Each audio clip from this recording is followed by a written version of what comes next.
What's happening, everybody? Welcome to another episode of Total Dragon, the show where we recap and reread Erik Larsen's epic masterpiece, Savage Dragon, issue by issue.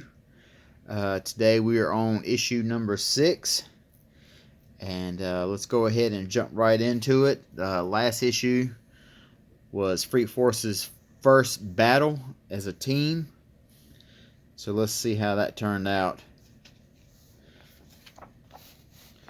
Well, right out the gate, we've already got a huge recap page. Like a bunch of other issues that have been used, or like a bunch of other issues before this, the use of the television to kind of touch upon a bunch of subjects that have come before here. We've seen this time and time again. It's a really cool little format. Erik Larsen really enjoys using it. I actually mentioned this on his Facebook page, and somebody said that it is a technique that was pioneered in Frank Miller's Dark Knight Returns, with all the different TVs and the different talking heads, and kind of touched upon a bunch of different stuff. So that's apparently where he got the idea from, or the inspiration, or whatever you want to call it. Some of the topics they're talking about here on this page is, you see Shrew, who got off for being arrested with a plea of temporary insanity. We've got Vanguard right here, who's a real early Erik Larsen creation, and at this time has his own series out as well. We've got a J. Jonah Jameson type guy right here, who's been writing opinion articles about the Freak Force and the Chicago Police Department. Super Patriot here. One of the things they're talking about with Super Patriot is him having been reprogrammed, which we've seen in his previous appearance where he was kind of under remote control. They're mentioning that his costume has been altered to include the symbol of the Covenant. Now, at this time, Super Patriot has got a miniseries out, which we'll probably look at that at some point. So, more than likely, what this guy's referencing here is stuff that's going on in that miniseries. One of the other headlines we've got right here is Cesspool, who Dart beat the crap out of. He's filing police brutality in violation of his civil rights against the Chicago Police Department for her using her darts. Now, his Cesspool's name is Peter Davidson. Peter David, the comic book writer, and Erik Larsen have a well-known beef during this time period, so I wonder if that's kind of a shot at Peter David right there. I would not be surprised if that's why Cesspool has that as his alter ego, as his real name.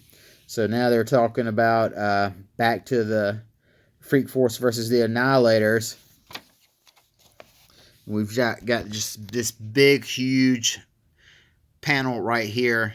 Just action shot with Dragon, Dart, Barbaric, Heridius fighting the Annihilators, who are a splinter group of the Vicious Circle. Some more action right here. Heridius is kind of getting drugged. She's not really quite as much of a fighter, I think, as what Freak Force had intended her to be. The police department intended her to be. Finally, Dart says to hell with it and breaks out her darts. Starts using those as weapons.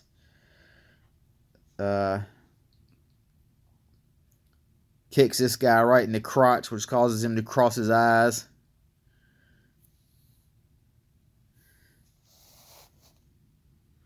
Heridius is just flat out getting wailed on right here. She's not up to this.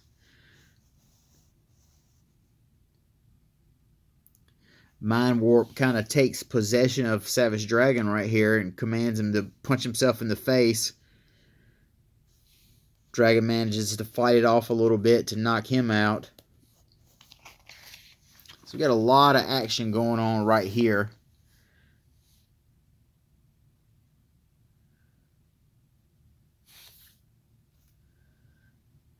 Dragon steps in to take some shrapnel that was intended for her.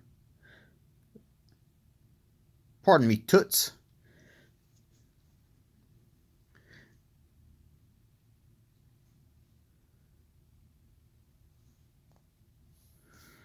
Then we've got this guy here who's shooting poop out of his arms. Just blasting everybody with his poop cannons with his battle cry, Badow. Yow, baby. Birthday. Guy's name is Dung. Barbaric ended up punching somebody's head off.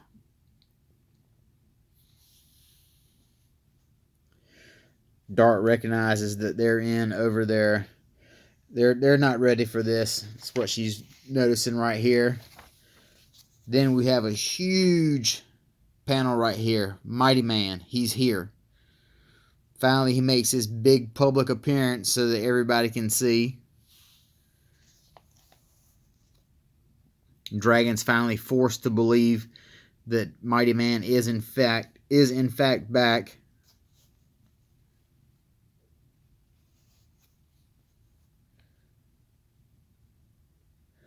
So while they're at it right now, the bad guys are looking to kind of sneak out of here, escape. Since Mighty Man showed up, they know that they're in over their heads right here, trying to teleport out. Meanwhile, Barbaric,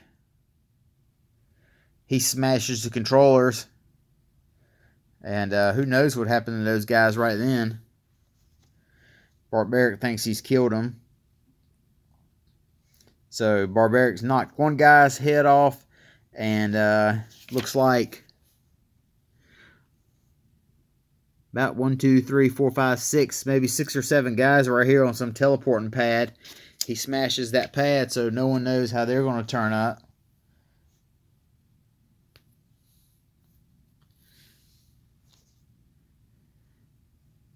Mighty Man is bringing Cyberface in, and everybody's talking about how glad they are to see him, especially Dart.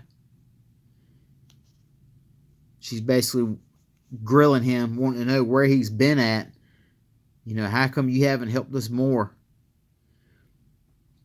Mighty Man's kind of really dodging the question right here. He's not very forthcoming about his absence, where he's been at. He's kind of dancing around the question right there a little bit.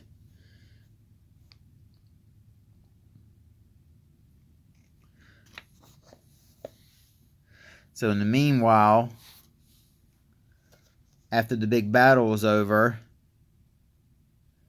Emily Schwarzenblatz finally shows up.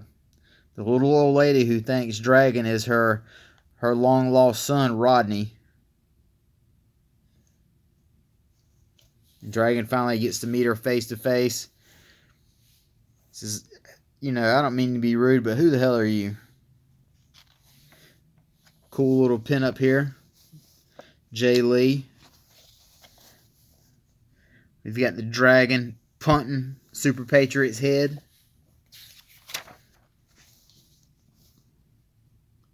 She shows Dragon these pictures of her son, Rodney, and Dragon basically tells her, you know, I'm sorry you can't find your son, but I'm not him.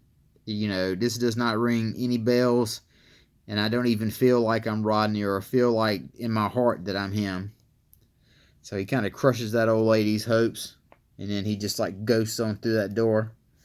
Sorry, old lady. Better luck next time with you finding your son.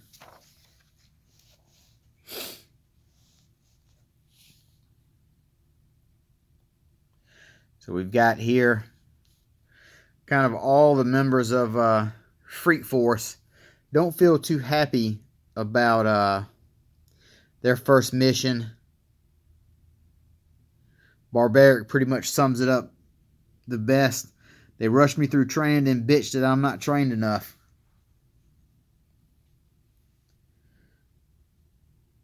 So a lot of the members here are kind of touching upon that. They feel like it's not really for them.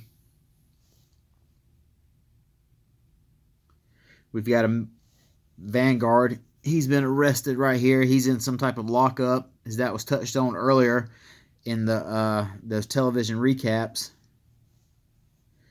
Dart and Mighty Man are kind of having a talk heart to heart here. Dart really wants Mighty Man on the team. Meanwhile, Dragon talks to Cyberface and says, you know, if you flip on Overlord, you know, that's really your smartest move right now. And then this right here is basically the nail in the coffin for Freak Force. Telling them that they're going to have to wear police uniforms instead of their costumes.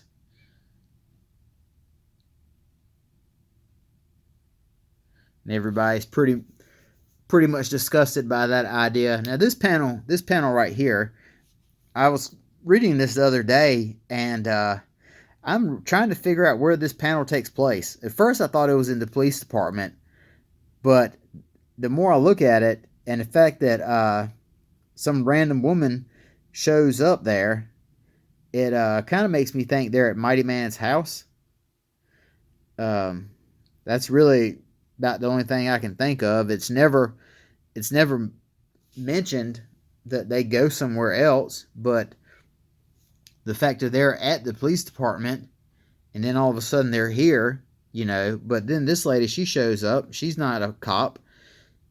But then on the next page, Freak Force announces that they've quit. And wearing uniforms was basically the end of it for them. So that's the end of Freak Force working for the police.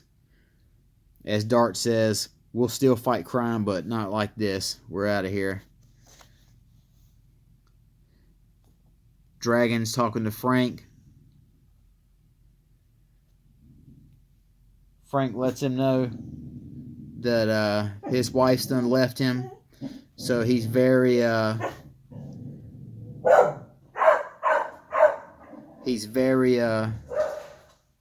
kind of in a rocky place right now. His wife is left and everything's caught up to him and it's weighed him down.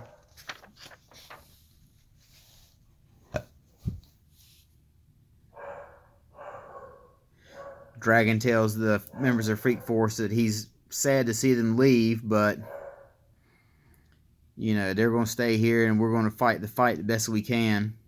This is what spins out into their own title here. Dragon sees him leave and he realizes that once again he's the only superhero, or super freak I should say, on the police force. We get to see Officer Alex here again. We haven't seen her in a while.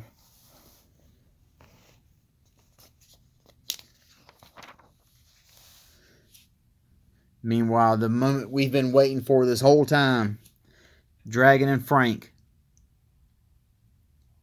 they're going to make a move on Overlord and going to hope to arrest him and bring him in. And that would be the only way, like Frank says, this is it. This is the only way me and Mildred are going to be able to get our lives back together. You and me, pal, at last. So going into issue 7, Frank and Dragon are going to attempt to bring in Overlord. It's a bold strategy, Cotton. Let's see if it pays off. So we've got a letter page here. At the top of it, Larson touches upon his house having burnt down, and that his house was one of over 3,000 homes that were lost.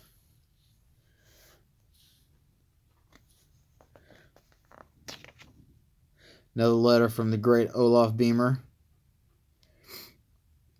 And his letter is basically taking Erik Larsen and saying, you know, the women characters, the female characters in your book leave a lot to be desired, man. You know, it seems like they're just here to be used, you know, for you know, not very positive roles, I guess you would say. He mentions Alex is a great character as a police officer. And Larsen says, hey, man, I'm working on it, you know. We're only 6 issues in. Give me a chance, he says. Good point. Couple more letters pages. No really big letters jump out this month. Nothing like that one time where they had the guy, he accused Larsen of swaggerjacking his character.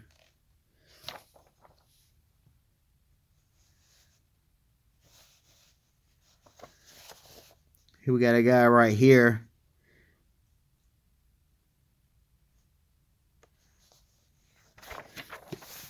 Appears to be done some complaining about some of the villains. Just goes to show you can't please everybody. So next issue, Savage Dragon versus Overlord and the fate of Frank Darling. A furious brawl like no other. And also another advertisement for Freak Force #1. Them leaving the Chicago Police Department means they're getting their own book, which we've seen advertisements for that before. And now we know what prompts them to get their own spinoff. Then we got a big ad here for Gen 13, which is another huge book at the time. Ad for Vanguard. But in the end, very action-packed issue. Freak Force finally getting their own solo mission, botching it totally, then getting basically their butts chewed out by the police department and finally saying, you know what, enough's enough. If we're going to be heroes, we're going to do it on our own terms. But then next issue, Dragon versus Overlord. Finally, this is it for what it's been building to since the beginning. So we'll see how that turns out. And another really cool issue from Erik Larsen.